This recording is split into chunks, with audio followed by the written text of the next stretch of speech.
ہر رات بغیر رکے وہی قبر، وہی آواز، وہی لہو رنگ آنکھیں، ہر رات قبر تھوڑی اور کھلی ہوئی، ہر رات صوبیہ تھوڑی اور باہر، ہر رات مجھ سے اپنے قتل کا سوال کرتی جس کا میں نے کبھی سوچا بھی نہیں تھا۔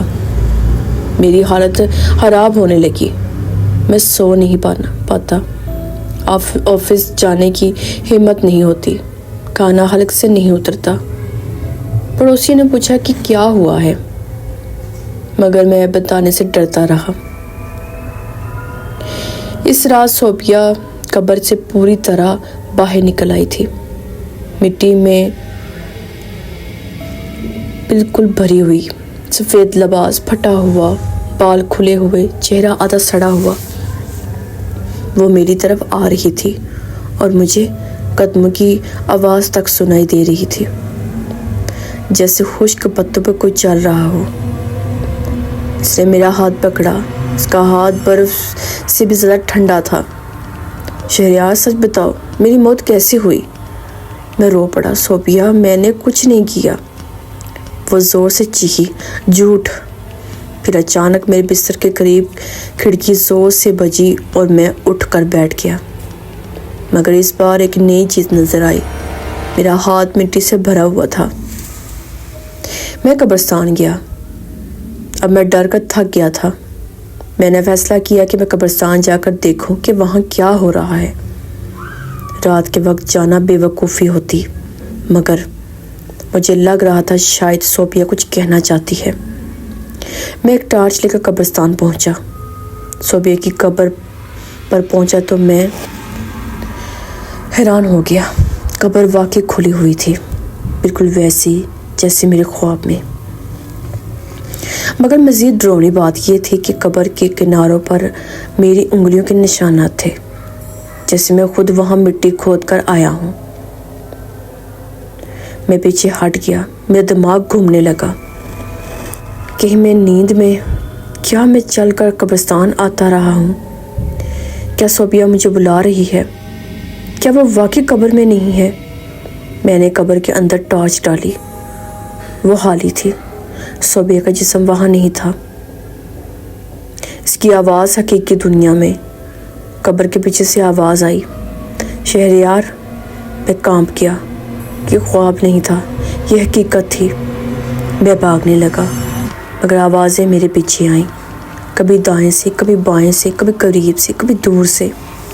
پھر مجھے لگا جیسے کسی نے میرا کندھا پکڑا ہو۔ میں نے مڑ کر دیکھا، کوئی نہیں تھا، مگر قریب کی جھاڑیوں میں سے سفید دوپٹہ لہرا رہا تھا، وہی جو صوبیہ پہنتی تھی۔ اس رات میں سویا نہیں، مگر جیسے ہی آنکھ لگی میں ایک بار پھر قبرستان میں تھا۔ صوبیہ میرے بالکل سامنے کھڑی تھی۔ میری موت حادثہ نہیں تھا شہریار، تم جانتے ہو، تم دیکھ چکے ہو۔ میں وہ آہستہ آہستہ میری طرف جھکی۔ اس کی آنکھوں میں اب آنسو تھے، مگر خون جیسے۔ جس نے مجھے مارا وہ تمہیں بھی مار دے گا، میں تمہیں بچانے آئی ہوں، ڈرانے نہیں۔ میں حیران رہ گیا، کیا، کون؟ لیکن اس نے جواب نہیں دیا، صرف اتنا کہا، کل رات جب تم بستر پر ہوگے وہ تمہارے کمرے میں آئے گا۔ میں چیخ کر جاگا۔ میں نے اس دن ساری رات جاگنے کا فیصلہ کیا۔ کمرے کی بتی آن تھی، دروازہ بند، کھڑکی بند۔ رات کے 3 بجے، وہی وقت جب پہلی بار خواب آیا۔ دروازے پر ہلکی سی دستک ہوئی، میری سانس رک گئی۔ میں نے پوچھا کون ہے؟ کوئی جواب نہیں آیا، صرف پھر دستک۔ میں نے دروازہ نہیں کھولا، خوف سے پسینے میں ڈوب گیا تھا۔ پھر اچانک لائٹ بند کر دی، پورا کمرہ اندھیرے میں ڈوب گیا، اور میرے پیچھے، بالکل میرے پیچھے کسی نے آہستہ سے کہا، شہریار۔ میں پلٹا، وہ صوبیہ نہیں تھی، وہ کوئی اور تھا، لمبا، سیاہ، بغیر چہرے کے، جس کی انگلیوں پر صوبیہ کا خون لگا ہوا تھا۔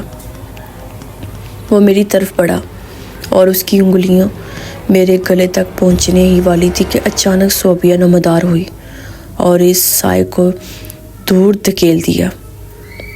میں نے تمہیں کہا تھا، میں ڈرانے نہیں آئی تھی، بچانے آئی تھی۔ یہ سایہ یہی میری موت کا ذمہ دار ہے اور اب تمہارا پیچھا کر رہا ہے۔ قبر میں آنے والا ہر خواب تمہیں خبردار کرنے کے لیے تھا۔ بھولو مت، میں واپس آئے گا، یہ واپس آئے گا جب تم کمزور ہوگے۔ اگلے لمحے سب غائب۔ میں ہوش میں اس وقت آیا جب میرے گھر والے میرا نام پکار رہے تھے۔ میں بے ہوش پڑا تھا۔ آج بھی جب رات کے 3 بجتے ہیں میں اپنے دروازے کی دستک سنتا ہوں اور مجھے پتا ہے وہ سایہ واپس آ چکا ہے۔ آئی ہوپ آپ کو میری آج کی سٹوری بہت اچھی لگی ہوگی۔ ایک بیوی جو ہوتی ہے اپنے شوہر کے لیے، وہ مر کر بھی اپنے شوہر سے پیار کرتی ہے، تو کیسے صوفیہ اپنے ہسبینڈ کو بچانے کے لیے اس کے خواب میں آتی رہی، اس کو اشارہ دیتی رہی، اس کو سمجھاتی رہی۔ آپ کو میری آج کی سٹوری بہت اچھی لگی ہوگی۔ اسی طرح اگر آپ میری سٹوری سننا چاہتے ہیں پلیز پہلے میرے چینل کو سبسکرائب کریں، اور ہاں میری ویڈیو اپنے دوستوں سے شیئر کیا کریں، کیونکہ مجھے آپ لوگوں کی سپورٹ کی بہت زیادہ ضرورت ہے۔ انشاءاللہ میں ایسی زبردست ہارر سٹوری کے ساتھ دوبارہ حاضر ہوگی۔ اپنی ڈھیر ساری دعاؤں مجھے یاد رکھیے گا۔ اللہ حافظ۔